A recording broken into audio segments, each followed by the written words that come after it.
Moi, je dirais que c'est notre Canadien Mike Weir. Quand il a gagné, souvent, je me souviens, le dernier trou, on disait « Ah, il n'y a pas de chance, il frappe pas assez long ».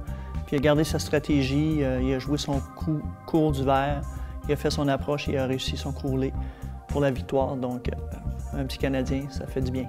Question extrêmement facile. C'est une des raisons pourquoi j'ai probablement commencé le golf. C'est en 86. Ce que Nicklaus a fait, moi, ça m'a comme piqué. J'avais à l'époque 15 ans, je n'avais pas joué encore au golf.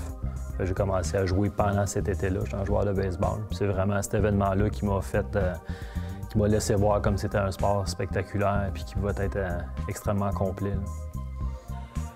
Le plus beau souvenir de Tournée Maître, c'est sûr que c'est la victoire de Jack Nicklaus en 86, qui a toujours été mon idole, parce que c'est lui qui m'a fait découvrir le golf quand j'avais 10 ans.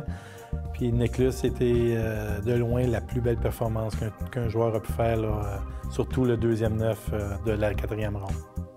Je dis toujours que le tournoi des maîtres, quand je regarde ça le dimanche après-midi, la dernière ronde, je me dis, bon, on parle du Super Bowl, on parle de la Coupe Stanley, mais je pense que c'est aussi excitant que n'importe quel autre événement sportif. Et moi, bien entendu, en tant que Canadien, c'est lorsque Mike Weir a gagné. C'est probablement le souvenir qui viendra à l'esprit de la plupart des Québécois ou des Canadiens. Je pense à la victoire de Jack Nicklaus.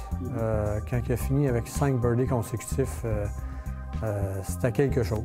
Ça fait quand même pas beaucoup d'années. C'était en 86, je pense. C'était beau à voir. C'était une des plus belles victoires au Tournoi des Maîtres.